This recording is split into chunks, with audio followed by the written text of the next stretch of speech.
जो ब्राह्मण की बेटी है उसको सामाजिक आज़ादी मिली हुई है, सामाजिक उसके साथ में सपोर्ट है। हमारी दलित बेटी के साथ ना सामाजिक सपोर्ट है, ना उसकी आर्थिक सपोर्ट है, बिरादरी की सपोर्ट भी नहीं देखी जाती है। तो वो उसको इसीलिए लोगों का दुस्साहस भी होता है कि वो लोग ऐसी हरकतें करने से उनको डर नहीं लगता है। फिर रहा अगली स्टेज में पुलिस प्रशासन है। पुलिस प्रशासन भी जो है इस मामले में कोई जो उसकी जिम्मेदारी, मुख्यमंत्री जो उत्तर प्रदेश से हैं वो ठाकुर समाज से आते हैं, तो निश्चित रूप से जो सामान्य जाति के लोग हैं उनका अपने आप एक हौसला बढ़ा रहता है। ये सामान्य बातें हैं और उन्हीं की सरकार है, उन्हीं के लोग ये सब कर रहे हैं। तो मुख्यमंत्री बहुत ही निष्पक्ष व्यक्ति के रूप में वो जाने जाते हैं और उनके बारे में ये कहा जाता है कि वो दोषी आदमी चाहे किसी भी जाति का रहा हो उसके साथ कोई समझौता नहीं करते। तो मैं तो मुख्यमंत्री से मांग करूंगा कि वो इसका संज्ञान लें और दोषी व्यक्तियों को उनके खिलाफों से धार्मिक संगठनों से ऊपर उठना पड़ेगा। उनको अपने समाज के प्रति अपने आप को समर्पित करना पड़ेगा। जब तक वो ऐसा नहीं करेंगे तब तक ये अत्याचार अन्याय इस देश में चलता रहेगा और दोषी लोगों का हौसला हमेशा बढ़े रहे। जो लोग इसमें दोष करते हैं, जो लोग हमारे लोगों के साथ अन्याय करते हैं, उनका हौसला बढ़ा हुआ रहा है, आज भी बढ़ा हुआ है। और अगर सामाजिक शक्ति को नहीं बढ़ाया गया तो उनका हौसला इसी प्रकार बढ़ता रहेगा और आगे वाले दिनों में भी ये घटनाओं को रोकना जो समाज के हर व्यक्ति की जिम्मेदारी में आता है, हम सबकी जिम्मेदारी में आता है। ये जिम्मेदारी हमको ओन करनी पड़ेगी। जब तक हम ओन नहीं करेंगे तब तक ये घटनाएं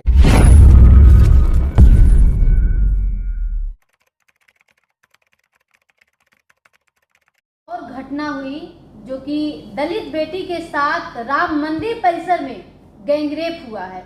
इसको कैसे देखते हैं सर कि एक राम मंदिर परिसर में जहां जिसकी पूरे देश में ही नहीं बल्कि विदेशों में भी जिसकी चर्चा हुई, एक बहुत बड़े स्तर पर इसकी चर्चा हुई और उसी में ऐसी जो है घटनाएं सामने आती है, इसको किसका जिम्मेदार मानते हैं?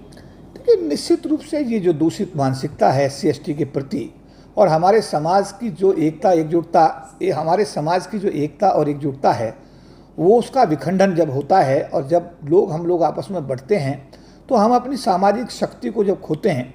और ये हमारी बेटियों के साथ में ना केवल, देखिए, राम मंदिर का तो एक कहेंगे कि ये घटना तो इतनी बड़ी घटना है कि 9 लोगों ने 9 दिन तक एक दलित समाज की बेटी के साथ रेप किया और उसके बाद उसकी उन्होंने FIR भी नहीं होने दी। उस बिटिया ने बड़ा साहस करके वहाँ पर कैंट थाना जा कर के अपनी FIR दर्ज की। तो वो कैंट थाने जाने के बाद वो लोग भी मना कर रहे थे।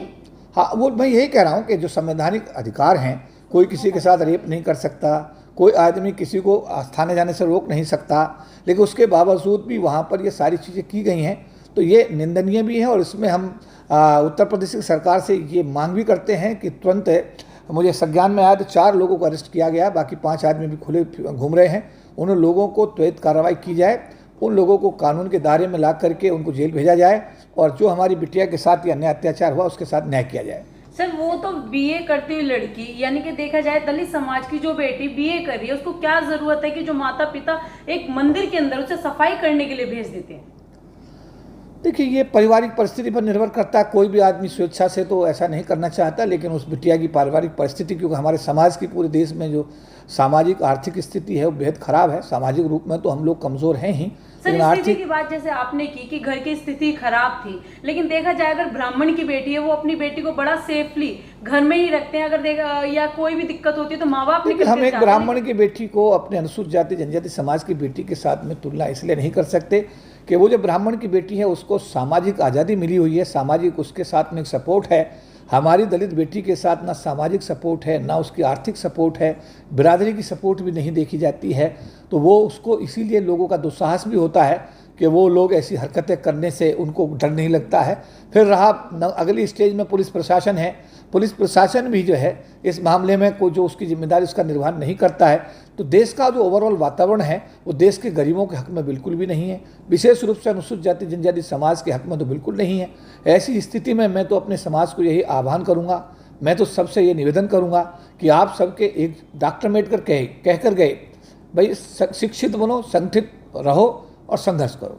अब आप पढ़ो, स्कूल जाओ, साथ साथ अपना संगठन को मजबूत करो और उसके साथ साथ आप लोगों को फिर अगर अन्याय होता तो उसके बारे में भी आप अपने संघर्ष को जारी रखिएगा। हम लोग जब बट जाते हैं, बटने के बाद में ये सारी चीज़ें जो है ना इसकी परिणति के रूप में देखी जाती है। ना केवल ये आप अयोध्या की बात कर रहे हैं, पूरे देश में हमारे समाज की बेटियों के साथ, हमारे समाज के हर व्यक्ति के साथ अन्याय की चरम सीमा आप देख सकते हैं। जहां एक तरफ ये कहा जाता है योगी बाबा जहां पे हैं, बुलडोजर बाबा, उन्हें इस नाम से भी संबोधित किया जाता है, क्या योगी बाबा का डर नहीं रहा?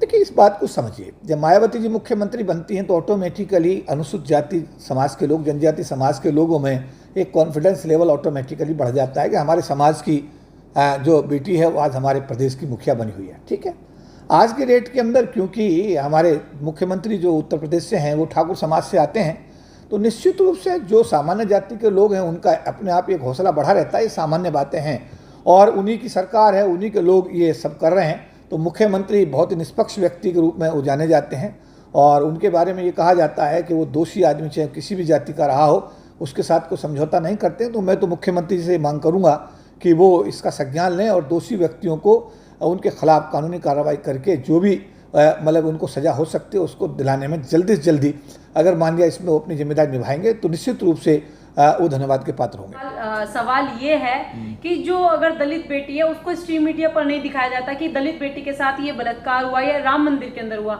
अगर मौमिता वाला केस देख लिया जाए कि जो बांग्लादेश में जो होता है कि मौमिता उसके साथ, तो लोग रोडों पर कैंडल मार्च निकालते हैं उसके लिए, न्याय की लोग यानी कि रोडों पर उतर पड़ते हैं इस तरीके से। यही मैं कहना चाहता हूँ, यही मेरा भी कहना यही है कि हमारे समाज में इन सब चीज़ों को हमको समझना होगा।